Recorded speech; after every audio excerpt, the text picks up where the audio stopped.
Cash মেমোর কোনো ঠিকানা দেখতে পাচ্ছেন আপনারা? নেই, এইটারও নেই। ওই যে ঢাকা বাংলাদেশ অনলাইন আমাকে বললেন 480। জি স্যার। কোন বেসিসে বললেন? এমআরপি লেখা আছে এখানে? না স্যার। নেই। তাহলে আমাদের সাথে পুলিশ আছে, ক্যামেরা আছে, এই কারণে আপনি 480 বললেন। না না যখন আমি একাই আসবো তখন আমাকে 4080 নিয়ে না, বসে থাকবেন। অতি উচ্চ মূল্য সবগুলো প্রসাধনীর। জি। একটিরও সপক্ষে কোনো কাগজপত্র আপনার কাছে নেই, একটি প্রসাধনীর। মুখে বলছেন যে সব লিগাল, আমি ধরে নিলাম সব লিগাল, সব ভালো। আপনি ইনোসেন্ট। একটি শুধু দেখান, আমি মানুষ একটি প্রোডাক্ট দেখান যেখানে আপনি ডিক্লারেশন দিয়েছেন যে এই ইম্পোর্টার আছে, তার নাম ঠিকানা আছে, এমআরপি লেখা আছে।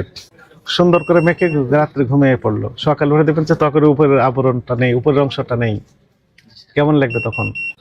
কোনটা স্যার? এটা আমি বিক্রি করি স্যার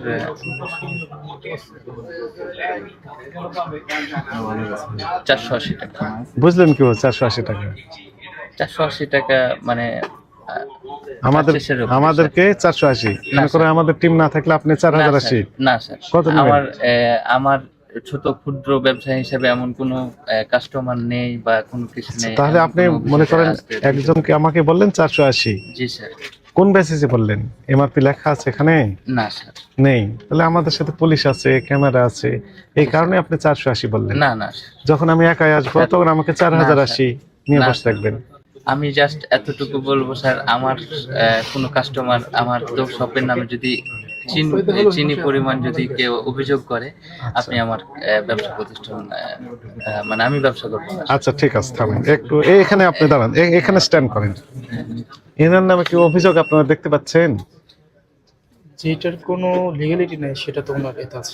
প্রথম অভিযোগ এটা যে কোনো লিগ্যালিটি নেই, মানে কোনো কাগজপত্রই নেই।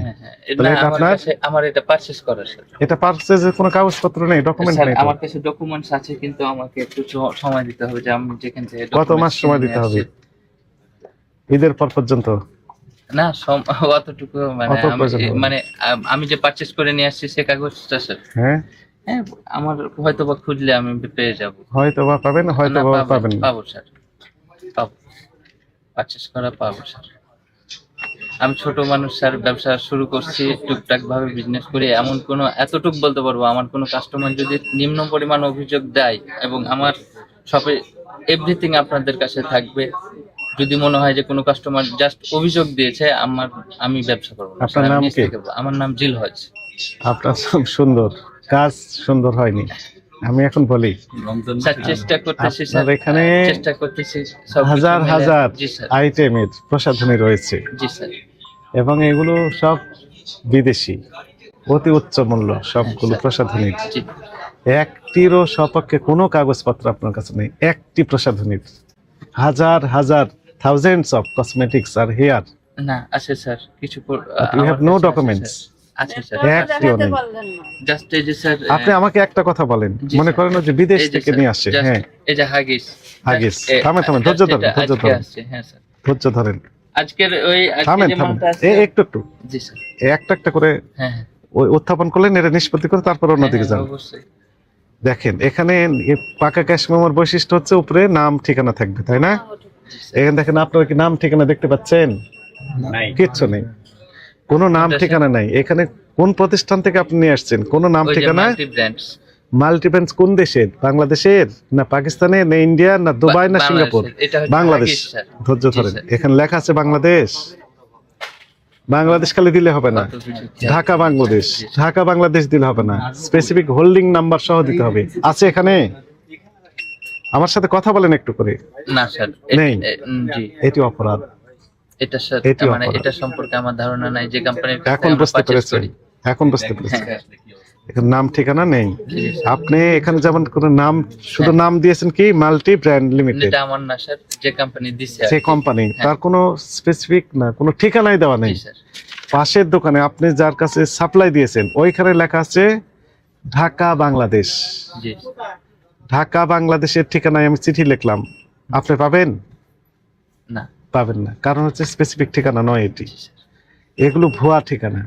আচ্ছা, বিএসটিআই এর মোড়কজাতকরণ যে বিধিমালা রয়েছে সেখানে স্পষ্ট লেখা আছে যে। কিন্তু স্যার আমি একটা কথা বলি, বলেন। এই ব্র্যান্ডের যে প্রোডাক্ট আমাকে যে দিছে, হ্যাঁ। যে ডাইপারটা দিছে, এটা বিএসটি করা, এমআরপি সহ দেওয়া আছে স্যার। কথা আমি শুনেন। বলি ওটা দেখে আমি পারচেজ করছি। কিন্তু এখানে কোনো তো কিছুই নেই, আছে? আমি এটার কি একটা প্রোডাক্ট দেখাতে পারি স্যার এই কোম্পানির? আপনার এখানে হাজার হাজার না, আমি লক্ষ লক্ষ বলতে পারি প্রোডাক্ট আছে, একটিরও আপনার ইম্পোর্টারের ডিক্লারেশন নাই যেটি ইম্পোর্টার আছে। না, থাকলে আপনি একটা দেখান। লিটল থিং এইটা এইটা না। বললাম আমি। এখানে লক্ষ লক্ষ প্রোডাক্ট ভিতরে একটা দেখান যেখানে আপনার বিএসটিআই বা আপনার কি বলে ইম্পোর্টার আছে। মুখে বলছেন যে সব লিগ্যাল, আমি না। ধরে নিলাম সব লিগ্যাল, সব ভালো, আপনি ইনোসেন্ট। না, একটি শুধু দেখান, আমি হ্যাঁ মানুষ। একটি প্রোডাক্ট দেখান যেখানে আপনি ডিক্লারেশন দিয়েছেন যে এই ইম্পোর্টার আছে, জি, স্যার। তার নাম ঠিকানা আছে, এমআরপি লেখা আছে। গুড, দেখেন। হ্যাঁ, এই আজকের যে প্রোডাক্ট গুলো আছে ওগুলো দাও তো। আজকের গুলো দেখান। জাস্ট এই যে এই শামিম দাও তো।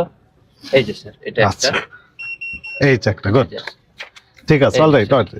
এখন শুনেন, না স্যার, আমি আপনাকে এই জন্য হ্যাঁ। বলছি, স্যার। এই যে এখন দেখেন এর সাথে এটা মিলেন। এখানে কি লেখা আছে? উৎপাদন লেখা আছে, মেয়াদোত্তীর্ণ তারিখ লেখা আছে, সর্বোচ্চ খুচরা বিক্রয় মূল্য 2460 টাকা লেখা আছে, তাই না? জি স্যার। আমদানিকারক এবং বাজারজাতকারীর নাম লেখা আছে। কি লেখা আছে পড়েন? Product trading। পরাগ ট্রেডিং, ঠিকানা দেওয়া আছে। জি স্যার। কি লেখা আছে পড়েন? সিদ্দিক মেনশন। সিদ্দিক মেনশন। তারপর পুরান পুরান পল্টন, ঢাকা। ঢাকা। জি তার মোবাইল নাম্বার দেওয়া আছে? জি স্যার। দেওয়া আছে। বিএসটি আছে না? জি স্যার। আছে। এটা একটু দেখান তো দেখি। লাগাতে বললো হচ্ছে ওই যে দেখান। রুমের অপোজিটে যে দেয়াল, এটা দেখান। বড় দেয়ালটা যেটা জাস্ট এটা বলতেছিলাম যে স্যার এগুলো দেখান, যে স্যার, এইগুলো দেখান, আমার purchase এইগুলো করা তো দেখান। স্যার, মিডল পয়েন্টে লাগা এই জন্য বললাম যে পারচেজ করা মেমো বই আছে, মানে মেমো আছে, কিন্তু ইয়া বলে এরকম করে লাগা ওটা মেমো, মানে আমার তো বাজার থেকে পারচেজ করা। এখন শুনে, হ্যাঁ। এইগুলোই তো সমস্যা। আপনি বিক্রেতা না, জি স্যার। আপনার দায়িত্ব আছে। ক্রেতা হিসেবে যেমন আমার দায়িত্ব আছে, বিক্রেতা হিসেবে আপনারও কিছু দায়িত্ব অবশ্যই আছে। দায়িত্ব আছে। আপনি যে প্রোডাক্টটা বিক্রি করতে চাচ্ছেন সেই প্রোডাক্টটা অথেন্টিক কিনা, জেনুইন কিনা, এটা আপনি নিশ্চিত হবেন, এরপরে ওটা ক্রয় করবেন এবং বিক্রি করবেন। জি স্যার। আর আমি- আপনি আমি নিশ্চিত না এটা হয়ে হ্যাঁ হ্যাঁ এই লক্ষ যে- লক্ষ ধরনের প্রসাধনী ক্রয় করে বিক্রি করে যাচ্ছেন, এটা তো অ্যাকসেপ্টেবল হবে না, আইন পারমিট করবে না। ফুটে দিতে পারবো ওটা না, আমি যথাসম্ভব চেষ্টা করব যেগুলো হচ্ছে বিএসটিআই করা প্রোডাক্ট সেগুলো পারচেজ করে বিক্রি করার। আমি এই জন্য বললাম যে স্যার এই যে নাইট ক্রিম এই যে আপনি দিয়েছেন, শুনেন, হ্যাঁ হ্যাঁ এন্টিএজিং এবং ত্বক ফর্সা করে দিবে, তাই না? জি সুন্দর করে মেখে রাত্রে ঘুমিয়ে পড়লো, সকাল উঠে দেখবেন যে ত্বকের উপরের আবরণটা নেই, উপরের অংশটা নেই, কেমন লাগবে তখন? অবশ্যই এটা খুব মানে খুবই খারাপ একটা জিনিস, এটা মারাত্মক। মানে যদি মারাত্মক। কারো স্কিন সমস্যা হয় আর ওই সমস্যার জন্য তো প্রোডাক্ট যদি কেউ বিক্রি করে বা আমি করি, এটাও অপরাধী। এবং এইরকম অনেক অভিযোগ হ্যাঁ, আমাদের জি কাছে স্যার। আসে। কিন্তু এজন্য স্যার আমি ফার্স্ট স্টেপে বলছি যে আমার কোনো কাস্টমার বা কোনো কেউ, স্যার আমি আপনার তো মানে নেই ওইদিকে এগুলো? যাচ্ছি না, নেই, বাট হচ্ছে কোনো অভিযোগ বা এটা যদি থাকে বা কোনো সময় আসে, আমি মানে ব্যবসা মানে আমার এখন লাইফ আমরা ব্যবসা বলি, বন্ধ করবো, ভোক্তা এটা আমি অধিদপ্তর আপনাকে বলছি। 3 ধরনের কাজ করে, একটা হচ্ছে প্রতিকারমূলক, আরেকটা প্রতিরোধমূলক, জি আরেকটা হচ্ছে প্রচারমূলক। জি তো এই যে বললাম যে প্রতিকারমূলক, আপনি যেটি বলছেন সরি প্রতিকারমূলক, কোনো ভোক্তা যদি অভিযোগ দেন এরকম সমস্যা ফিল করার পর, সেটি আমরা প্রতিকার দিতে পারবো। আর একটা হচ্ছে প্রতিরোধমূলক, যেন এরকম ঘটনা না ঘটে। জি এই জন্যই মূলত আমরা একটু কষ্ট করে রোজার দিন এই আমি মার্কেটগুলোতে আমরা খুবই, ইয়া যে আপনারা আসছেন, তদারকি আমাকে করছি। তদারকি করছেন, জিনিসটা আমার এটা সম্পূর্ণ হচ্ছে মাথায় প্রতিরোধ থাকবে, করার লাইফ জন্য। টাইমের জন্য আমি এটা মাথায় রাখবো। আপনারা আসছেন, এখন তো আমি- অপরাধ ইতিমধ্যে করে দিয়েছেন। না, আমি যে টুকটুক করছি হয়তো বা বিজনেস মানে জীবন চলার জন্য বিজনেস করছি, যে ভালো প্রোডাক্ট কালেক্ট করে কাস্টমার হাতে, কিন্তু বিএসটে বা কিচ্ছু নেই, ওইগুলো প্রোডাক্ট আসে স্যার, কিছু প্রোডাক্ট তো আসে কিছু স্যার। কিছু আছে, অল্প না, কয়েকটা না, আছে। হ্যাঁ, কি বৈধ চেষ্টা করি। প্রোডাক্ট হলে আপনি মনে করেন? না না না না, লাগেজ প্রোডাক্ট অবশ্যই অবৈধ। হ্যাঁ, তাহলে এগুলো করতে পারবেন না, আপনার তো অনেক সই না। লাগাজ প্রোডাক্ট আছে, প্রেসক্রিপশন সেগুলো বৈধ না অবৈধ? বিক্রয়যোগ্য নাকি না? যেমন এই যে এগুলো আমাদের পারচেস করা, পারচেসের উপরে যেগুলো পারচেস করা সেগুলো, যেগুলো ব্র্যান্ড। সিম্পল কথা আমি আবারও সাংবাদিক ভাইদের দেখাই, দেখেন তো হ্যাঁ এখানে এই ক্যাশ মেমোতে কোনো প্রেরকের যিনি বিক্রি করলেন তার কোনো নাম ঠিকানা লেখা আছে কিনা দেখেন তো, নেই। সবাই কি বলে, বলে নেই। এটা কিসের কাগজ? এটি প্রসিকিউশন, আপনি যে অপরাধগুলো করেছেন তার বর্ণনা আছে, আপনি এখানে স্বীকারোক্তি দিচ্ছেন। এটা কি অপরাধ হয়েছে না হয়নি? স্যার আমি খুব ছোট একজন মানুষ। অপরাধ হয়েছে কি হয়নি, আপনি ছোট না বড় আমি জিজ্ঞেস করি না। আপনি মানে যে থিওরিতে আছে সে থিওরিতে যে থিওরিতে আমি করছি সেখানে দেখা হলো যদি অপরাধ হয়ে থাকে অপরাধ হয়েছে। মানে যদি এমআরপি ছাড়া যেটা আমি বিক্রি করছি বা Importer পারচেজ ছাড়া। করছি, ইম্পোর্টার ছাড়া পারচেজ করছি, সেটা অপরাধ হয়েছে। এবং আপনি হোলসেলও করছেন, না হোলসেল করি না স্যার, ওই যে আমরা- পাশের দোকানে বিক্রি ও করছেন। পাশের দোকানে এই যে আমার কাছে ডকুমেন্ট আছে তো, এই- ডকুমেন্ট নিয়ে আসছি আমি তো। হোলসেল বলতে ওই হোলসেল না, আমরা সাপ্লাই দিই না। ওই যে পাশের দোকানে দেখালো আমার কাছে কোনো প্রোডাক্ট থাকলো, ওর কাছে যদি না থাকে আমার কাছ থেকে নিয়ে গেল, এটাই। তাহলে এগুলো কারেকশন করতে হবে, না করলে তো আমরা ব্যবসা করতে দিতে পারবো না।